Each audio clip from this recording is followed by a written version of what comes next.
So I'm here with my brother now, Steve, because we are going to Honda now to pick up a bike for him. There it is, Honda CB125R in beautiful gray.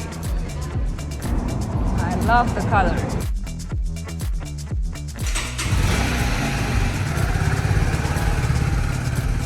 Okay, that's it.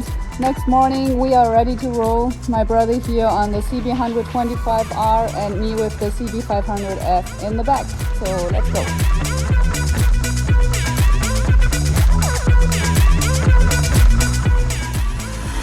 This is Tejeda, center of the island. We came here to have lunch and some ice cream, and now we're gonna head down to the south.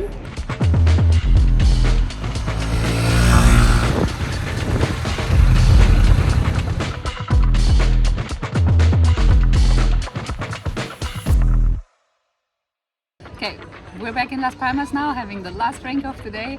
I just wanted to explain you the route we took today.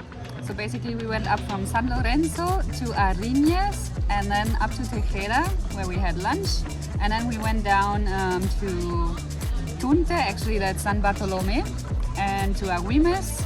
We just stopped there for a few photos, and then we took the road to Telde and then the motorway back to Las Palmas. So it was a short ride out today, but we enjoyed it.